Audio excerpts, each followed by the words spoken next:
Hey folks, it's Patriot Nurse, and in today's segment I want to discuss with you guys the first week of the Donald's presidency, the left being completely unraveled, and what we can do to prepare for their antics. First things first, the name that I've selected to be my YouTube name, the Patriot Nurse, this isn't about me, but I want to make a fair disclaimer here. Patriot and nurse, there are two parts of this equation. I'm not just a nurse and I'm not just a patriot. The two of them happen together. There's a synergy that goes on here. This week, we have seen from the left more of their antics. Not only have they not tried to balance out, oh, we lost an election because our policies are so alienating to the vast majority of America. No. What they've done is to double down on it. And this little women's march, this little stunt from the left has really, I think, magnified what they are all about. There is now a parting of the ways that you're seeing in this nation between the left and everybody else. And when I say the left, I'm not talking about, just to make a distinction, I'm not talking about classical liberalism that says the government needs to be out of our personal lives, liberty needs to reign, and we want people to be free to do their own thing. I'm not talking about that at all. I am talking about neo-Bolshevism and Marxism couched in the label of progressivism. That's what's really going on in Washington right now. And all across the country with these little disenfranchised millennial marches and all the washed up, crusty baby boomer women who have been through X number of divorces and who hate men as a general principle. Oh, Patriot Nurse. Oh yeah, the gloves are coming off. It's truth time, baby. So I want to discuss with you not only their antics, but what they're going to be doing and what we can do to prepare for this. I don't know if you paid attention to it. I'm sure you did, because my followers are, for the most part, pretty squared away people. The women that were featured at this march in Washington, they include, by the way, a convicted felon, rapist, and murderer named, I want to make sure I attribute it right, Donna Hilton. This woman is who the left believes is a woman worthy of emulation, worthy of praise, worthy of putting your daughter in front of and say, look, honey, here's your role model. And this is going to get a little bit vivid, but I want you to fully understand what these people are about and why at this point I am not going to make any attempts whatsoever to reconcile with them, to have a dialogue with them, to get along with them. This is who they believe is worthy of emulation. Donna Hilton is a convicted rapist and felon, and in 1985, she and her co-conspirators were found guilty of murdering a 60-year-old homosexual man after torturing him for days. They squeezed his testicles with pliers. They beat him. They burned him. She herself personally shoved a yard-long metal rod up his rectum. And of course, they shoved his body into a locker and let it decay. This is who the left thought was such a great example that they featured her at this women's march. Along with Madonna, of course. Last time I checked, I thought she lived in the UK. Did she just get a little bit of patriotic spirit enough to hop on her little jet plane and feature her heavily plasticized face all over the media again? After threatening, of course, to blow up the White House. Yeah, her and Ashley Judd, Donna Hilton, and oh, by the way, a woman who favors Sharia law, who was the co-founder of this march. This is who the left has decided that they want to set up as worthy of emulation and praiseworthy and admirable.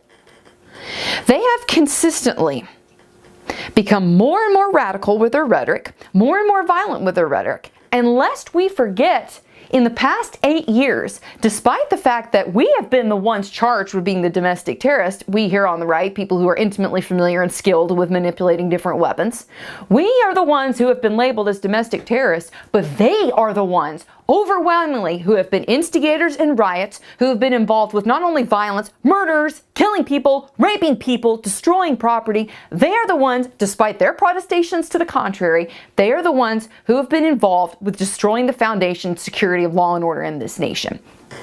So what they have decided to do, instead of heed the voice of the public in these presidential elections, in the presidential election across the various states and constituencies, is now they're doubling down on their rhetoric, and they're going to become increasingly more and more violent. They are going to embrace their founding fathers' methodology. Their founding fathers, of course, Marx, Engels, Lenin, Che Guevara, Mao, Stalin, like go right down the list. They're little mass murderers and the people who are revolutionaries, right? They're going to embrace those tactics. And we need to be prepared, I think, in the years to come for more violence, not less. The past 8 years, the left has gotten very comfortable with violence and with intimidation tactics that have been supported and really have been showed much approbation by the former Obama administration. All of the branches of the federal government, really, especially the Justice Department. They've gotten used to getting away with this, and they're not going to learn a different tune now. So I think probably what's going to happen in the years to come is that instead of confining their rioting, let's not be disingenuous and call this protesting. They will couch their rioting and their violence in the euphemism of protesting. Do you have a right to peaceably protest? Absolutely you do. Do you have a right to burn people's houses down, to break windows, spray paint infrastructure, spray paint private property and windows, and light cars on fire? No, you do not. So that would be called a riot. In the years to come, possibly even in the months to come, I think it's very plausible that they're going to move these riots up and out of traditionally minority and black neighborhoods and move them into white and upper middle class neighborhoods. There are different areas of the country where certain aggregates voted more for Trump or against Hillary, you could call it, and certain aggregates didn't. So what I think in the years to come and in the months to come is that these people, the leftists, are going to take out their rage and they're going to vent and they're going to do what they do, be the little revolutionaries, like Katy Perry said, and they're going to start bringing violence and rioting into areas that had not been traditionally associated with that type of behavior and activity. So what that means is that you and I are going to have to be able and capable and intimately familiar with the art and the craft of self-defense. This includes, but is not limited to, weapons work. It also is important that we focus on our physical fitness and our physical health. And I made a post on my Facebook page the other day, a little bit tongue-in-cheek, but Ashley Judd may run her mouth, her heavily Botox mouth, all day long. There are those of us whose running consists of donning a plate carrier and going for 2, 3, 4, 5, however many mile runs. It is this type of diligence and it's this type of investment that we need to be focusing on. Let's not get comfortable with the fact that your team won or whatever. They're not comfortable. They're not going to take this lying down. And there's not going to be any dialogue. They're not going to show you mercy. I don't know if you've paid attention to these rioters, like some of the GoPro cams and the Facebook live streams. These people are insane. They're rabid, breaking stuff, like tearing people's clothes off, beating people to pieces for whom they voted for. They're not going to calm down. And there's not enough police in the world to secure every person in every neighborhood. If you want to be able to ensure the safety of your family and the protection of your property in your neighborhood in the months and years to come, I think it's going to be on you. The burden of that is going to be on you more clearly. It always has been, of course. But if you want to prepare for the left unraveling, I would submit that's one of the things that you need to focus on. And I understand that not everybody can do this, okay? I'm not living my life in a vacuum here. I've done enough nursing in my years to understand that not everybody has the same mobility and physical capability, okay? But there are some things you can do. Try, and as best as you can, focus on your areas of deficiency and invest in it, man. I talk about this in class, but I want to illustrate this point with you from a health standpoint, okay? A lot of people will understand the importance of investing, budgetarily speaking, for yourself. That we need to save up money for retirement or for a rainy day fund. Put that work, that money in ahead of time so that in the event that you need it on a rainy day or something bad happens, God forbid, it's there for you and you don't have to panic. In the same way as you invest for your portfolio, for your retirement, for your rainy day account, invest in your health.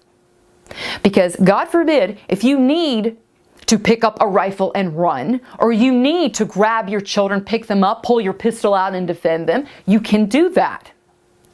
In the years to come, I think we're going to be facing this more and more. The left is pushing for a full-blown civil war in the truest sense. I'm not talking about the war between the states, which was not a true civil war. I'm talking about really, if you're wanting to look at something that hits home, the revolution.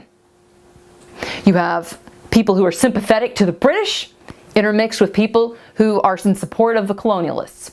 Colonists, I should say. In the years to come, I think we're going to be facing a more divided nation, and there's nothing a president is going to do to unify this. The left has gotten so entrenched in academia, in women's issues. They're seeking to control people with their rage. And if you want to be a free person, you need to be able to think for yourself and defend yourself.